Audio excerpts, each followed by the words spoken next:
Kita bukan orang yang tidak tahu angger-angger dan peranatan.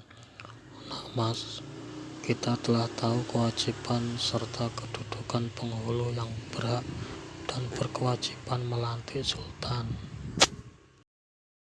Jadi Romo juga tak tahu apapun tentang adanya pelantikan.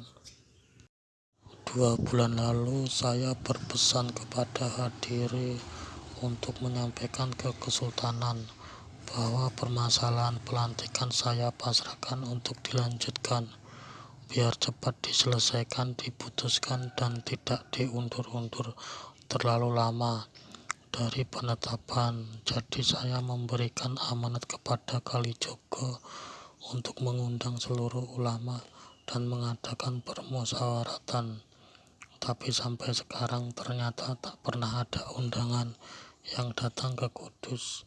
Yang terjadi justru langsung menyelenggarakan pelantikan, dan itu pun tanpa pemberitahuan kepada saya sebagai orang yang pernah memberikan amanat. Jadi Romo Sunan pun sama seperti saya, tak diberitahu apapun dan juga tak diberikan undangan.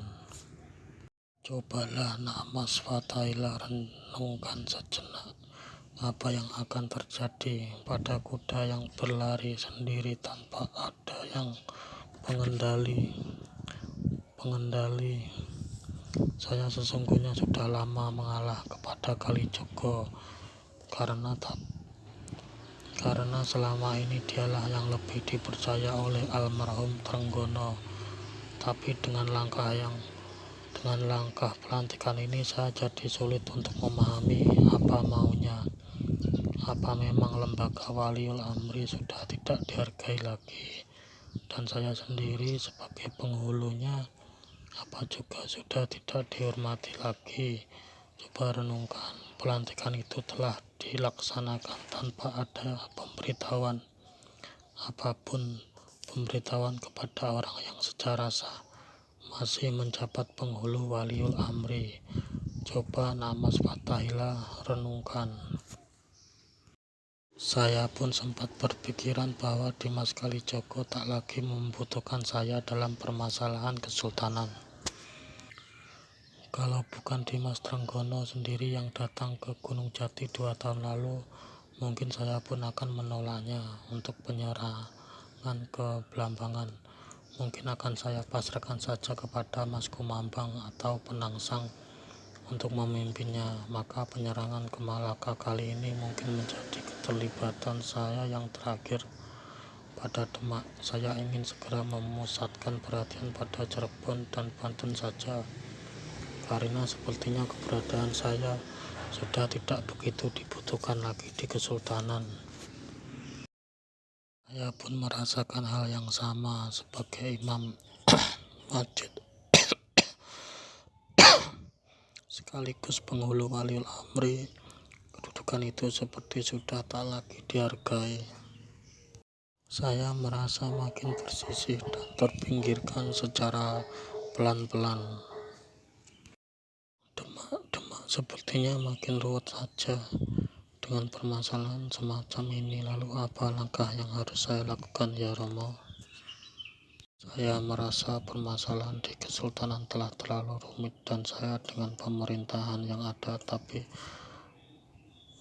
dan saya sendiri tak bisa sendirian menguraikannya.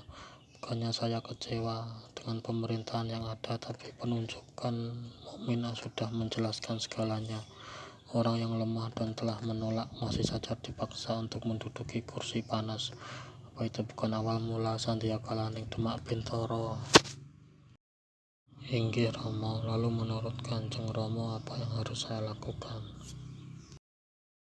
Seperti yang tadi Mas Fathaillah sampaikan, kalau sekiranya tak lagi bisa dipertahankan dan keberadaan juga jauh dari Demak, mungkin pemikiran tadi ada benarnya. Pikirkanlah yang terdekat dengan tangan kita dan bukannya mencemaskan yang ada dalam pandangan terjauh mata kita. Jadi ketika Mas memantapkanlah Cirebon dan Banten, karena itulah yang sangat terjangkau oleh mata dan tangan Mas Fathaillah. Apa Kanjeng Rama telah berpandangan bahwa kesultanan sudah benar-benar melenceng dari angger-angger? Ini bukan sedang berburuk sangka ataupun berpikiran jelek pada Demak, sekedar mencoba berwaspada agar apa yang akan terjadi bisa kita pikirkan sebelumnya, agar kalau terjadi hal yang tidak diinginkan sudah mempersiapkan segalanya dan bisa melakukan penyelamatan. Jadi menurut Romo saya lebih baik mantapkan Cirebon atau Banten.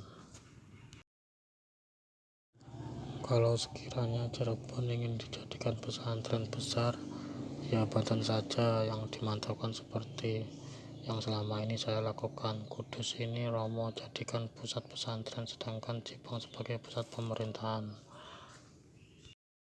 Namun anehnya Romo, kemarin sebelum pamitan saya sempat menemui Pamekasan.